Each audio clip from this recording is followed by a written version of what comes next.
YouTube Shady Bill's Garage here, and I'm going to do a first ride review of a 2023 Harley Davidson Sportster S. And after the past, a couple hours of riding this thing today, what I think about it, and what I like about it, what I don't like about it, and where I think Harley missed their mark on this bike.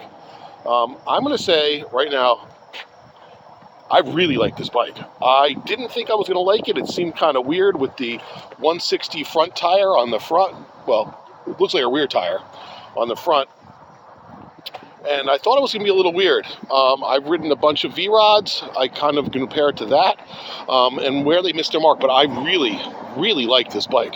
This has a really nice motor and probably the best throttle mapping and throttle response and linear smooth throttle of any drive-by-wire bike I've ever ridden, especially at this horsepower level. It's actually a really easy bike to ride. Where I think Harley missed their mark is they should not have named this thing a Sportster. This is not your father's Sportster. This is not an 883, a 1200. And my friend who owns this bought this off a guy who bought it for his wife. And it's her first bike, thinking Sportster is your entry Harley Davidson.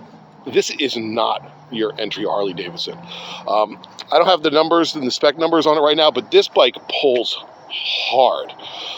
This pulls at least as hard as the V-Rods I've ridden. And down low, I feel it pulls harder. So it has a 180 rear tire, which is appropriate, with a lot of sidewall. It's on a 16-inch rim.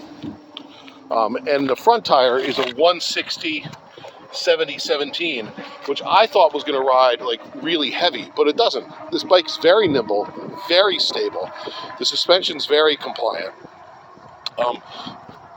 It has the kind of forward controls that put you in kind of a V position. I actually feel this bike with rear controls would be a really good back road carving bike.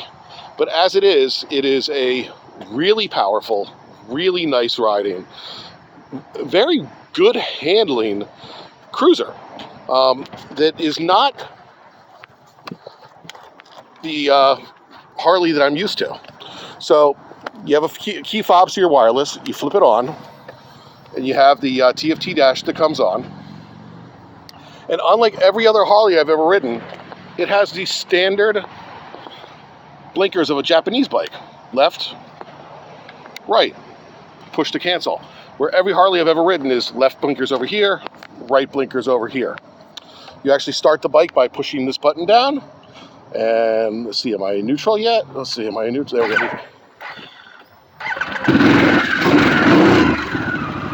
And with the exhaust, it sounds really nice. 9,000 RPM red line. And from 3,500, 4,000 RPM on, this bike pulls. Has a nice dash. You can go here, and then you go to that little button, you go here, you connect to your Bluetooth, which I don't have connected. You set up your music, all your bike modes, tells you your tire pressure, front and rear, your engine temperature and your voltage. You go to your ride customization, which is basically your ride modes, rain and stuff like that. Appearance, screen brightness, not much, but it's a nice dash. And even on a bright light today, you can see everything really well. It's got range, it's got a gas gauge, neutral light. This is a really, really nice bike that, quite honestly, I think if they hadn't named it a Sportster, it would be way more popular. This really is a modern V-Rod, but definitely handles far better than a V-Rod. Has as much motor, if not a little bit more, and is more comfortable than an old V-Rod. So if you're thinking about one of these, I recommend it. Thanks.